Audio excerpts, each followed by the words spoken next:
When you consider how much the modern NBA game has changed directly because of James Harden, it could be fair to say he's been the most impactful player we've seen in decades. No one has innovated to exploit the rules as much as he has, considering the league had to change the rules on three-point shooting fouls, reassess what traveling is on the perimeter, and deal with his unique ability to draw fouls going to the basket.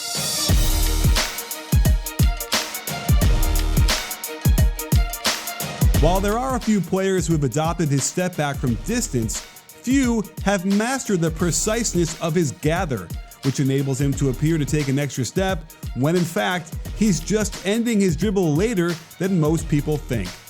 Just about all of these are legal, but even he can stretch the limits till they break and get away with it in crucial moments of games.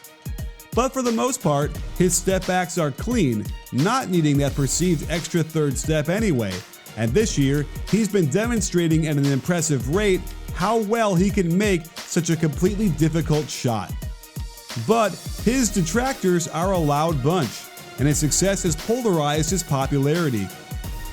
He's had some high-volume free throw games, but if you look at his free throw rate, it's actually the second lowest of his career. At .492, there have been hundreds of players who have shot free throws more frequently. In terms of free throw attempts per game, there have been 35 seasons worth of players who took at least that many and played in 60 games. So, if you want to argue he's only earning his paycheck by drawing fouls, it's time to put that to rest. I'm joined again by Ronnie Nunn, who was an NBA referee for 19 years, head of officials for 5, and director of development for 3 more. So, Ronnie, we have a lot of people who are really upset about this, and so we need to go through what James Harden is doing on these three-point shots that draw the fouls and whether or not they are merited, and we can tamp down once and for all some of the agita going on out there. So what do you say? You ready to do this? I'm ready to rock and roll on it. Some good, some bad. Let's check it out. All right. Well, let's go to a game against Memphis first on a quick drag screen at the middle of the floor. And we have some contact, and James goes up and tries to get the shot off. What do the refs call here, and what's the rule?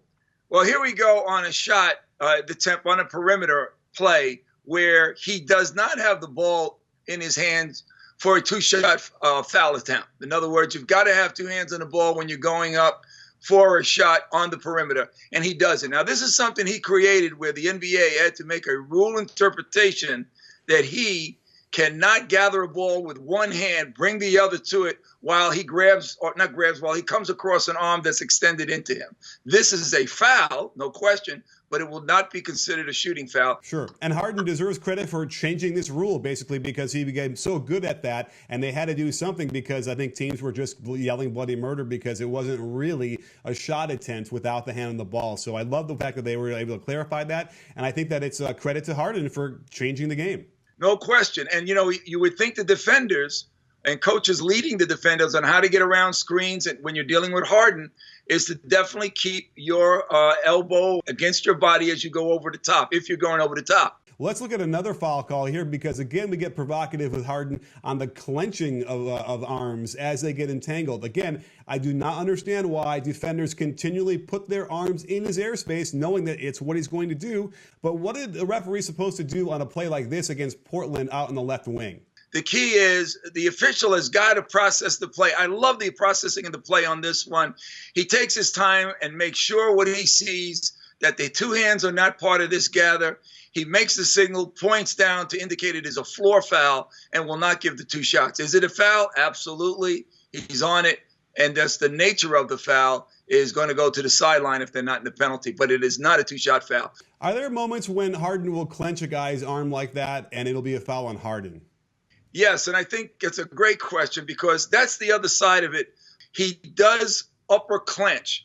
Referees had to learn that on cutters, sometimes the offense would clamp and then the defense would be whistled for a foul and the defense would walk away and say, hey, listen, he clamped me. So this is the same kind of process, except he's doing it with the ball, which is innovative on his side, but you got to get the play at its initiation or you can miss it. Well, James Harden was driving the Portland Trail Blazers crazy all night when they played the last time. And there's a doozy of a play we have here where there's Evan Turner trying to fight around a ball screen, and it looks like a little bit of dominoes or bowling. No one could seem to understand the outcome of the play based on what the referees called. So I think we need to rely on you, Ronnie, to break this down for us and explain how James Harden, of all people, got 3 free throws out of this play.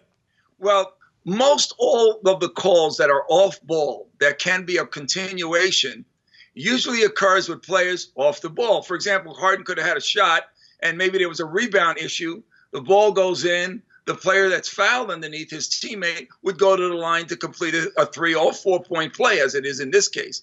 What we see here is we have to understand that when a shooter is shooting and his teammate is being pushed by an opponent and it affects the shooter, if the shooter's score goes in, then the person that was pushed goes to the line for one. If the shooter misses, then the person that is pushed doesn't go to the line, but the shooter does. So here's the problem. There is a delay in the contact with Harden. He comes down, and everybody has talked about that, and so have you. Once a player comes down after a shot in a legal way, he's now completed basically of that shot. But I think the officials see that even though there was a time in between, it was short enough for them to say the more profound person that is really hit on this play is originally the shooter. He really can't get out of the way. He kind of gets bowled over from after he's returned. And I think in cases like this, the shooter, which is the more important objective thing in the game, will get the credit. It's an interesting play. I happen to agree with the 3-point shots for them because we're looking for the interpretation of who is the person most profoundly affected.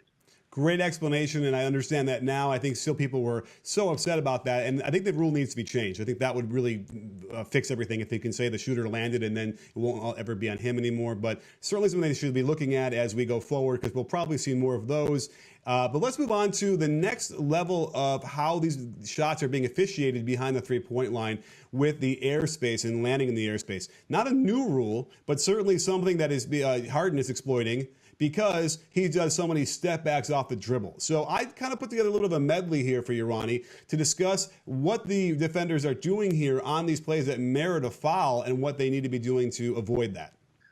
This is the same scenario where we have to consider, players have to consider and recognize in basketball, the object of the game is offense. We know that. But the defender has to get some equal justice. The problem is in verticality. If a player goes up straight defensively and Harden goes at him and lands where this person alighted from, then it shouldn't be a foul on the defender.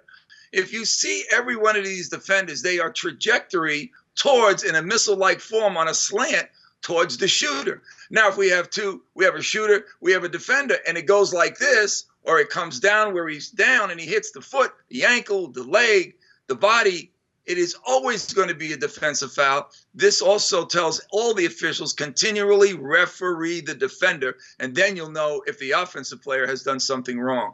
And in all of these plays that you'll see, there is that slant towards the shooter.